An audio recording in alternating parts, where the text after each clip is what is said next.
Now we'll take a look again in the symbols section. This time we're going to look at our charts.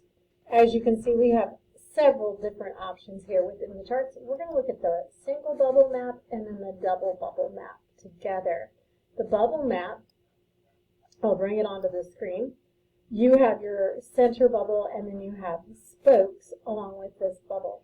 You want to make sure that you have your selected tool, your arrow selected, and then inside that you can edit each of these bubbles. Not only can you change their size, but you can also select the options tool or that gear, and you can change the color of your bubble.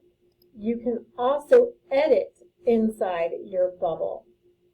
So we will say hello here, and then each bubble you can edit. Remember, you have to have your selection tool selected, and then we're going to leave that current group, and again, selection tool selected, and then you can toggle there.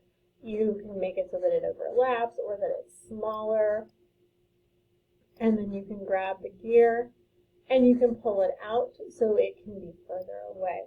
You can also add bubbles to these so that if you need more space or you need the bubbles to appear in a different pattern or there's something that comes off of that, this would be great for that. Okay? Then we'll clear this and I'll show you the double bubble. With the double bubble, it's the same thing. You have these bubbles that you can adjust. You can use the options key, adjust the color of the entire thing, or you can adjust the color of one single bubble. Again, you can change the size or location of that bubble.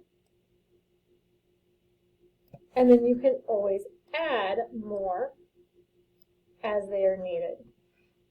And there you have your bubble and your double bubble map.